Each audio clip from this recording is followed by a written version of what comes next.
안녕하세요. 반갑습니다. 세 번째 시간이죠. 이번 시간에는 대출의 모든 것이라는 주제로 대출 관련된 얘기들을 드리도록 하겠습니다. 앞선 시간에 신용 얘기를 드렸었는데 신용을 실제로 사용하는 거죠. 대출이라고 하면. 근데 이제 대출은 우리가 잘 사용하면 분명히 아주 좋은 도구로 자본주의 사회에서 활용을 할 수 있는데 이거 좀 잘못 사용하시는 경우들이 왕왕 있으세요. 그러면 이제 곤란해지는 경우가 그리고 내 자산이 오히려 이제 해쳐지는 경우들이 있기 때문에 대출에 대해서 이야기를 오늘 한번 나눠보도록 하겠습니다. 그래서 오늘 수업은 목표는 이렇습니다. 내 경제 상황과 목적에 맞는 대출을 선택하실 수 있고 효과적인 대출 활용 방법을 알 수 있게 되는 게 목표고요.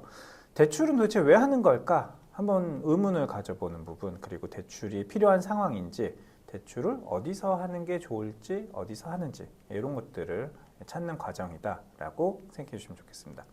그래서 목차는 이렇습니다. 일단 대출이 어떤 건지 같이 볼 거고요. 어떻게 구분되는지, 그리고 아주 기본적인 몇 가지 용어 정도 정리를 한번 같이 해보도록 하겠습니다. 그리고 대출의 상품, 그리고 상환 방법 얘기 드릴 텐데 대출 상품은 굉장히 많아요. 굉장히 많기 때문에 그 모든 상품들을 얘기 드릴 수는 없고 오늘 시간에는 이제 정책 지원 상품이라든지 서민 금융 지원해주는 형태를 대출 상품들을 이야기 드리도록 하겠습니다. 자, 우선 대출에 대한 얘기를 먼저 드릴 텐데요. 제가 대출 강의할 때 항상 가장 먼저 물어보는 게 있어요. 뭘 물어보냐면 여러분 생각하시기에 대출은 우리가 돈을 빌리는 걸까요? 아니면 상품을 사는 걸까요? 대출은 어떤 것 같으세요? 돈을 빌리는 거예요? 아니면 상품을 사는 거예요? 조금 차이가 있어요. 왜 차이가 있냐면 돈을 빌린다라고 하면 약간 내가 부탁을 하는 느낌이잖아요. 그렇죠? 내가 약간 뭐 웅크려질 수도 있고 나한테 돈을 빌려주는 고마운 사람이다라는 생각을 할 수도 있고요. 반대로 대출은 금융상품을 내가 사는 거다. 뭐 예금이나 적금이나 주식이나 펀드나 채권이나 뭐 이런 것들 있잖아요. 그렇죠? 뭐 이런 금융상품을 계약하는 거다라고 하면 좀 달라지죠. 느낌이 달라진다는 거예요. 근데 어떤 걸까요? 여러분 대출은 후자예요. 후자. 금융상품을 사는 겁니다. 대출은 절대로 돈을 빌리는 거라고 생각하실 필요가 없어요. 금융기관이랑 거래하는 거예요. 우리는 그 정당한 거래를 통해서 대가를 지불하시잖아요. 그렇죠? 이자라는 걸 지급하죠. 은행은 이 예대 마진이라고 해요. 예금이랑 대출 금리 차익으로 수익을 내고 은행의 영리목 활동을 하는 거잖아요. 그 중에서 굉장히 중요한 요소가 우리가 예금하는 것과 대출 받는 거죠. 대출을 우리가 하지 않는다라고 하면 은행은 수익이 많이 줄어들 거예요. 그래서 은행들은 굉장히 높은 수익을 얻고 있고 여러분들이 만약에 한 3억 정도 되는 돈을 30년 한 4%로 원리금 균등으로 대출을 받는다라고 하면 2억 몇천 낼 겁니다. 이자로만. 30년 동안 내가 한 뭐 2억 1천만 원? 뭐 이렇게 보더라도 10년에 7천만 원씩 1년에 700만 원 이자 내는 거거든요. 엄청난 거잖아요. 그렇게 우리가 이익을 주는 거예요. 그래서 은행이 대출해 주셔서 감사합니다가 아니에요. 반대죠. 은행이 우리한테 대출을 해 주셔서 감사합니다라고 하는 거예요. 제가 왜 이 얘기를 드리냐면 그러니까 우리는 전통적으로 돈을 빌린다고 생각을 많이 해요. 그러니까 뭔가 약간 대출을 잘 비교하라고 항상 얘기 드리거든요. 근데 그걸 잘 못 하시더라고요. 너무 뭐 힘들다, 그 얘기하기가 싫다, 뭐 찾아가기 싫다, 뭐 이렇게 얘기하시는데 아니에요. 절대로 그러면 안 됩니다. 대출은 우리 물건 살 때, 고가품 살 때 비교해보고 사잖아요. 비교 쇼핑 하셔야 돼요. 특히 큰 대출 할 때, 뭐 주택담보대출 이런 거 할 때 한 은행 아니죠. 여러 은행. 그리고 조금 얘기가 길어지긴 한데 제가 중요하다고 생각해서 얘기 드리는데 여러분 주거래은행 있죠. 주거래은행은 나만 주거래은행이에요. 이건 외사랑에 가까워요. 짝사랑입니다. 은행은 물론 나는 한 은행에 충성을 바치고 되게 좋아하잖아요. 그렇죠? 그렇게 하는데 은행 입장에서는 나 같은 사람이 수백만 명이에요. 그래서 어떤 특혜를 줄 거다 이런 기대를 하시면 안 돼요. 네. 나는 내가 만약에 사업자라면 좀 다르겠죠. 굉장히 큰 대출, 큰 예금을 쓰는 사람이라고 하면 은행에서도 그만큼 중요할 겁니다. 그런데 우리는 보통 그렇지 않잖아요. 물론 은행 입장에서도 우리가 급여 계좌도 만들고 청약도 넣고 연금도 하고 하니까 중요한 고객은 맞지만 이 중요한 고객이 너무 많아요. 그래서 뭐 어떤 특혜를 기대한다. 뭐 나는 주거래 은행이니까 대출 금리를 더 낮춰주겠지. 이게 사실 그렇게 큰 효용이 있지 않다. 그래서 저는 대출받을 때 주거래 은행만 봐요. 이거 안 맞아요. 다양한 은행을 보셔야 됩니다. 그러면 가장 유리한 조건을 취하는 게 맞다. 그 정도 얘기를 드릴 거고요. 대출은 크게 담보에 따라서 신용대출과 담보대출로 구분을 하죠. 신용대출은 내 소득을 보통 기준으로 보는 거고 신용도라든지 거래 실적 등을 보게 됩니다. 담보대출은 담보물이 있죠. 뭐 주택담보대출, 뭐 차량담보대출, 뭐 동산담보대출 이런 것들이 있어요. 그래서 어떤 물건을 담보물을 가치를 인정받아서 거기에 대해서 이제 대출이 나온다.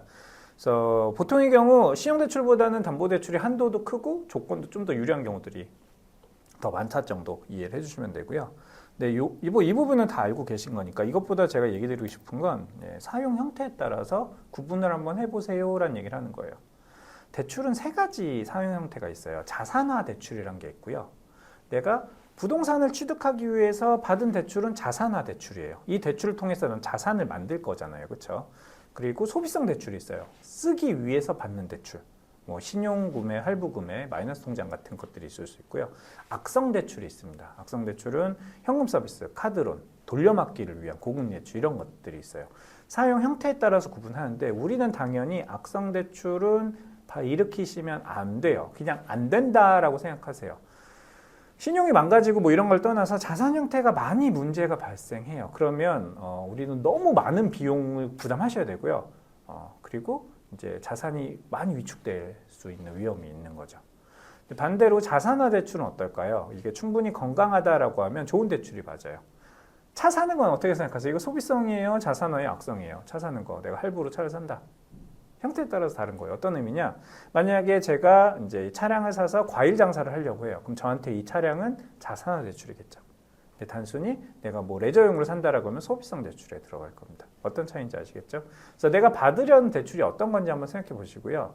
내가 자산을 건강하게 그리고 자산을 늘리고 싶다라고 생각하시면 대출은 자산화 대출 외에는 보지 않았으면 좋겠다라는 게 제가 드리는 하나의 팁입니다.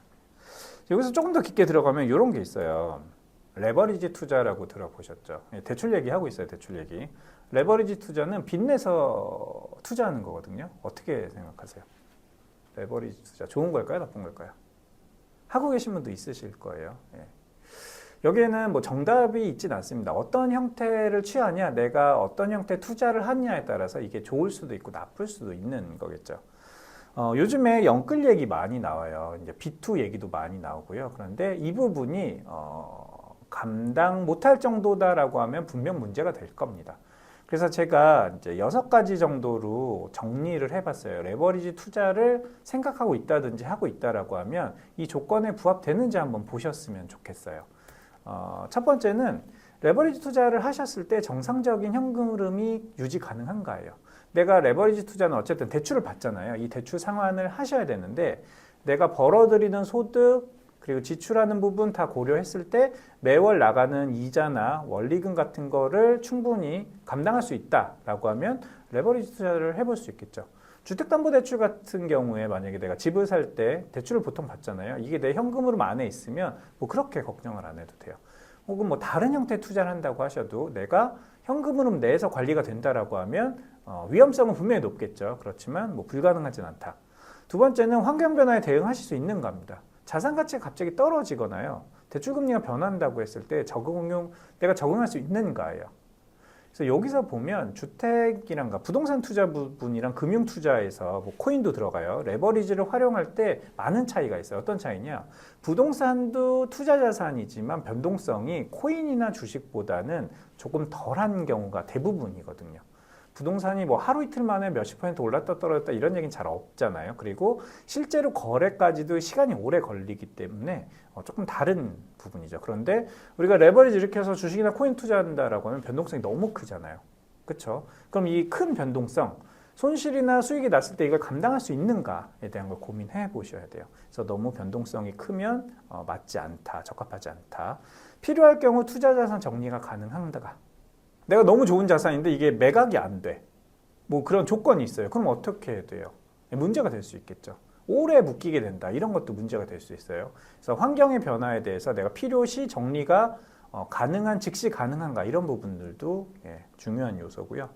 투자 자체에 많은 시간이 지속적으로 필요하면 마찬가지로 맞지 않을 수 있습니다. 우린 전문 투자자나 전업 투자자가 아닐 거예요. 우린 개인 투자자잖아요. 근데 내가 해야 되는 여러 가지 많은 일상적인 일을 제쳐주고 투자만 해야 된다라고 하면 이 자체로서도 무리가 있다라고 보는 거고요. 단기적으로 투자할 경우에는 출구 전략이 마련돼 있어야 됩니다. 예, 그 나갈 수 있는 플랜이 잡혀 있어야 돼요. 그래서 수익이나 뭐 손실에 대해서 어떤 내가 위치를 잡을지, 팔지, 버틸지 뭐 이런 것들 있잖아요. 예, 이런 부분에 대해서 계획이 있어야 되고요. 장기적인 관점에서 수익이 비용을 분명하게 초과해야 됩니다. 확실한 기대 수익이 있을 때 우리가 대출을 활용한 투자를 하는 게 맞다라고 얘기를 드릴게요. 보면 아니 이렇게 너무 까다로운데 그럼 대출 받아서 투자하지 말라는 거잖아 라고 생각이 만약에 드시면 그게 맞아요. 지금 그 생각 드시면 그렇게 하셔야 되고, 부동산은 아까 얘기들이 좀 다르다고 했어요. 예, 그래서 그 부분을 고려해 주시면 좋겠습니다. 우리가 가장 경계해야 되는 건 요즘에 포모 증후군이라고 해요. 나만 뒤떨어지고 있고 나만 가난해지고 있다라는 생각이 들 때가 있거든요. 그래서 무리한 투자 의사결정, 그러면 대부분 내가 갖고 있는 것보다 더 많은 빠른 결과를 보기 위해서 이런 선택을 하는 경우가 있는데, 이 6가지 기준에 부합하지 않는다 그러면 조바심 좀 내려놓으시고 천천히 가셔도 됩니다. 예. 우리는 큰 이득보다는 큰 위험을 피하는 생각을 하셔야 돼요. 특히 대출을 활용할 때는 그게 더 중요해집니다. 대출 용어도 간략하게 정리하고 갈게요. 아까 얘기 드린 신용대출, 첫 번째 신용대출은 말 그대로 내 신용을 판단해서 대출을 하는 무담보대출이라는 특징이 있고요. 신용 상태를 점수로 바꿔서 보기 때문에 평소에 신용평점을 잘 유지하는 게 중요합니다. 두 번째는 담보대출, 담보물을 평가하는 거죠. 그래서 신용대출 비해서 기간이 긴다든지 한도가 높다든지 금리가 조금 더 유리한 경우들이 많습니다. 그래서 그 담보대출할 때 맨날 나오는 게 있어요. 이제 기본 용어 중에 주택담보대출 용어들이 있거든요. 그래서 우리는 LTV, DTI, DSR을 한 번쯤 들어보셨죠? 그래서 이 용어를 명확하게 기억하라 이런 건 아니에요. 그냥 이런 게 있다 정도는 알고 계셔야 돼요. 그리고 실제로 내가 대출을 활용할 때, 일으킬 때 이런 조건들이 어떻게 적용되는지 정도 알고 계시면 됩니다.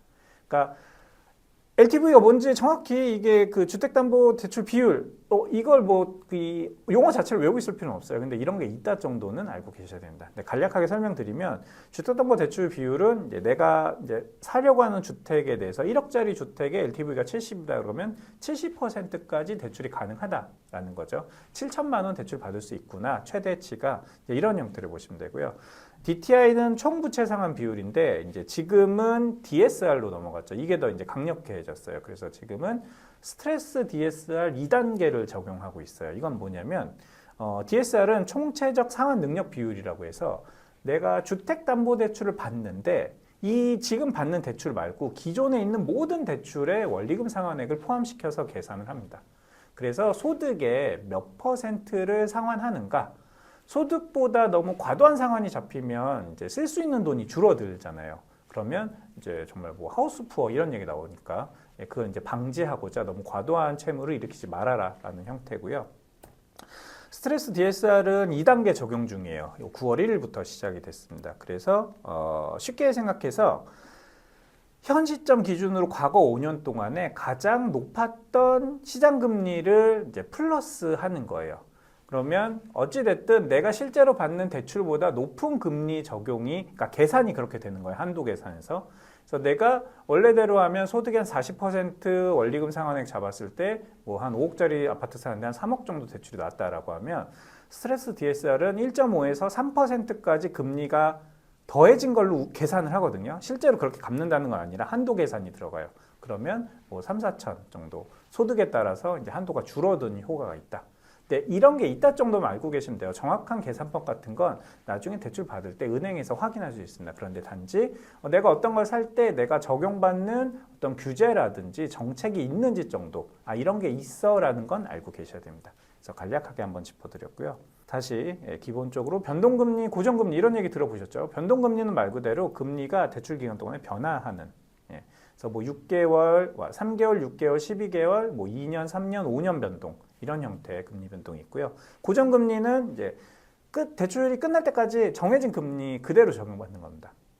여기서 하나, 여러분 생각하시기에 만약에 내가 대출 받는 시점에서 이후에 금리가 계속 오를 것 같다 그러면 우리는 어떤 걸 받아야 돼요? 고정금리 받아야 되겠죠. 그런데 떨어질 것 같다 그러면 어떤 거 받으면 되죠?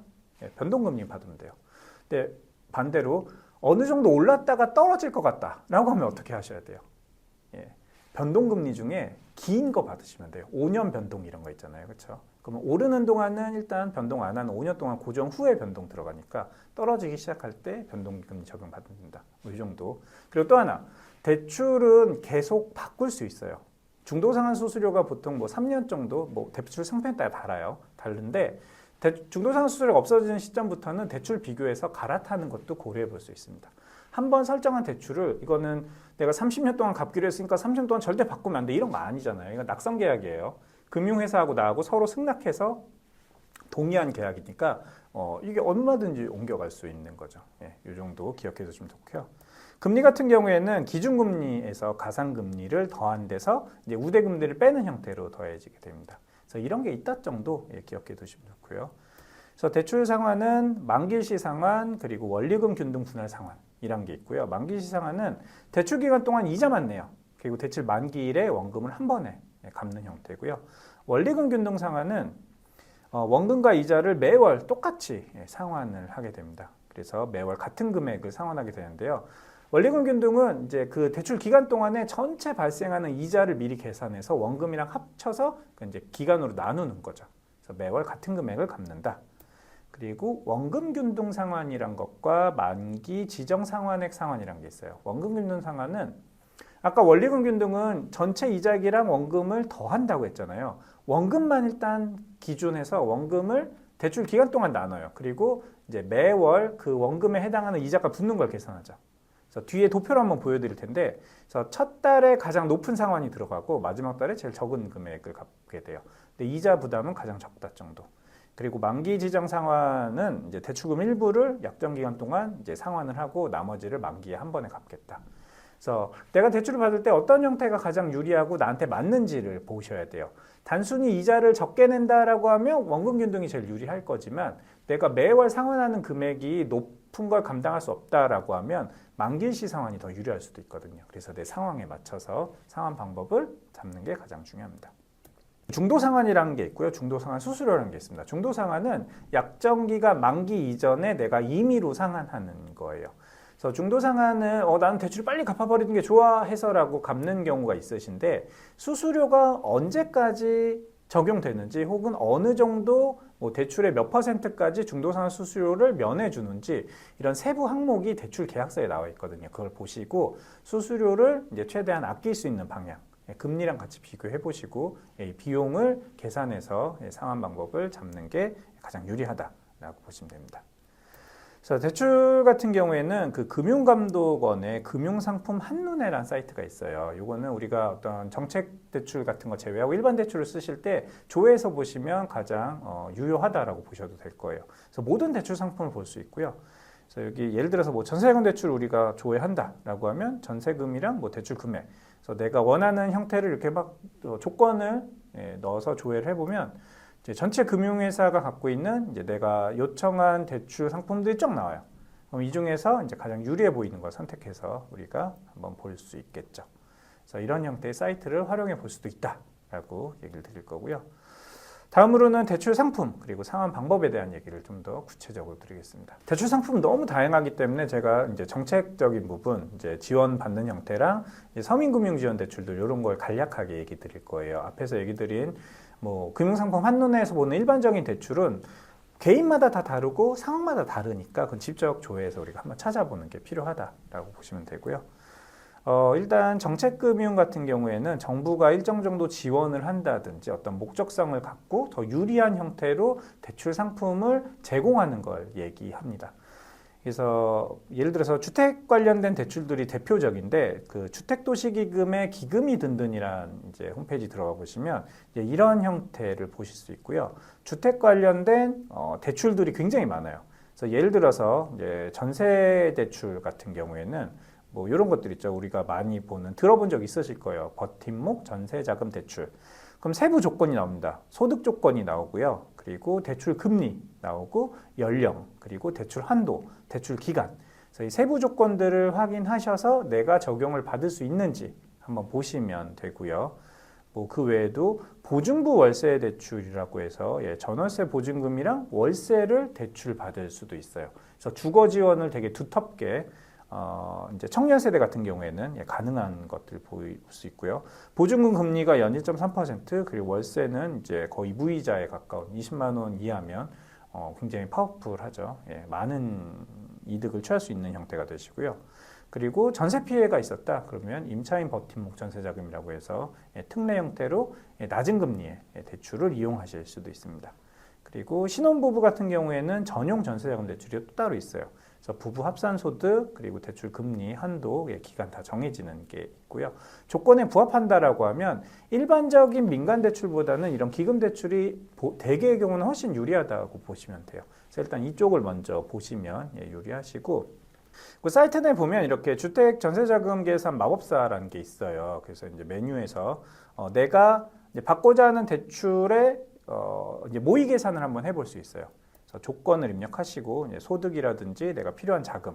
그래서 조회해 보면 이제 저 같은 경우는 청년 전세 버팀목 전세자금 대출이 가장 유리한 거고 1억 6천만 원까지 나올 것 같고 대출금리 2.1%다라고 이제 모의 계산이 가능하죠. 물론 정확하지 않아요. 이거는 은행 가서 다시 확인해 보셔야 됩니다. 그리고 이제 보증 쪽에 전화해서 물어본다 이런 과정이 필요한데 그래도 어렴풋이 대략적으로 일단 내가 가늠해 볼 수 있겠죠. 그래서 이런 것들을 참고해 보시면 좋고요.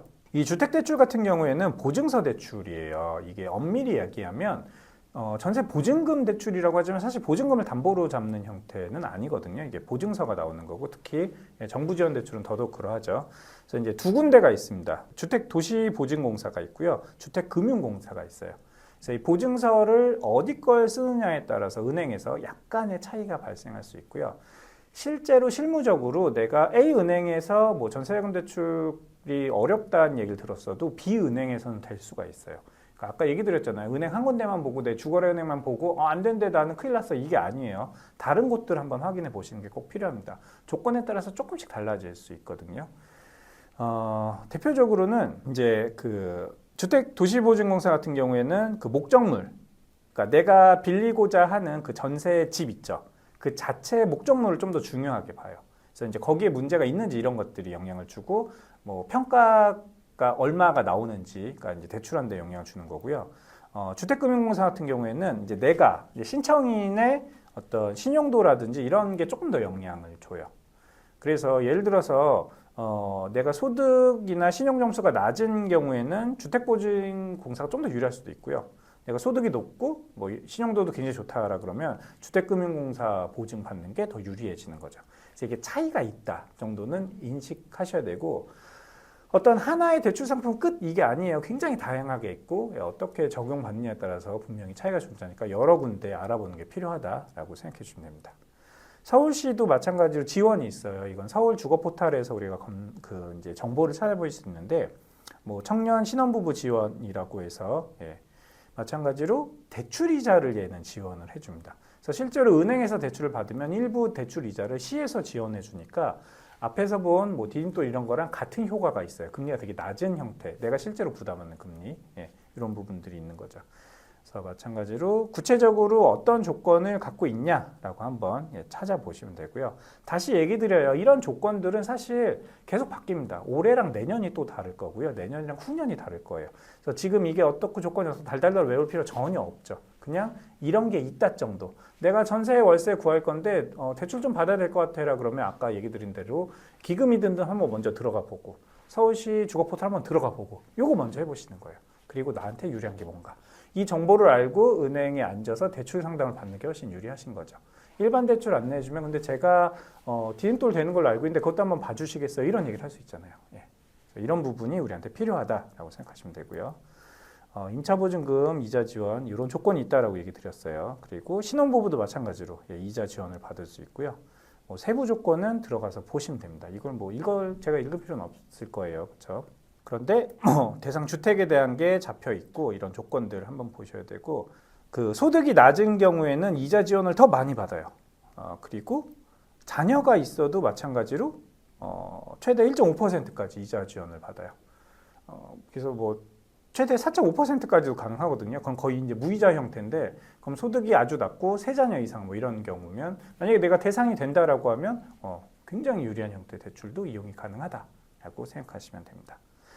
그리고 이 정책금융 말고도 서민금융이라는 것도 있어요. 뭐 들어보신 적이 있을 수 있는데 뭐 대표적으로 햇살론이라고 하는 뭐 미소금융이라고 하는 이런 대출들은 이제 저신용, 저소득 그리고 내가 어떤 일반적인 은행이나 뭐 이금융권이나 이런 데서 대출이 잘 안 나올 때 혹은 너무 높은 금리의 대출을 쓰고 있을 때 이거를 대체하는 형태 이렇게 쓸 수 있는 대출들이 있습니다.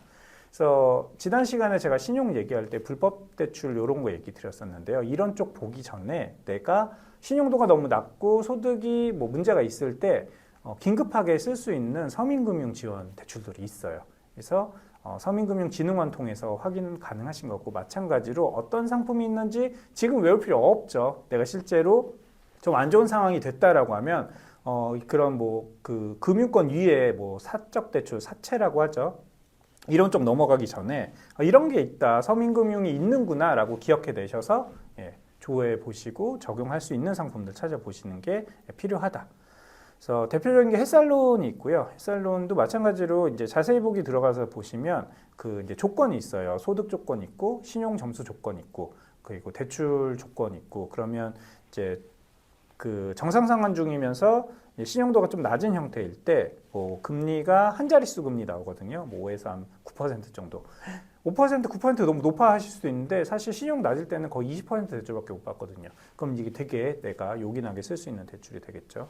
그리고 햇살론 카드라고 해서 신용카드도 신용 점수가 너무 낮잖아요. 그럼 발급이 안 돼요. 그런데 내가 꼭 카드 사용이 필요한 경우에는 이제 이 햇살론 통해서 시중 카드사에서 받게 되는 거고요. 이제 한도 200만 원까지 그런 카드를 만들 수도 있다. 하여튼 이런 혜택들이 있다, 이런 정책들이 있다는 것까지 기억을 해주시면 좋겠습니다. 그래서 햇살론 뉴스나 뭐 근로자 햇살론 이런 것들도 있다.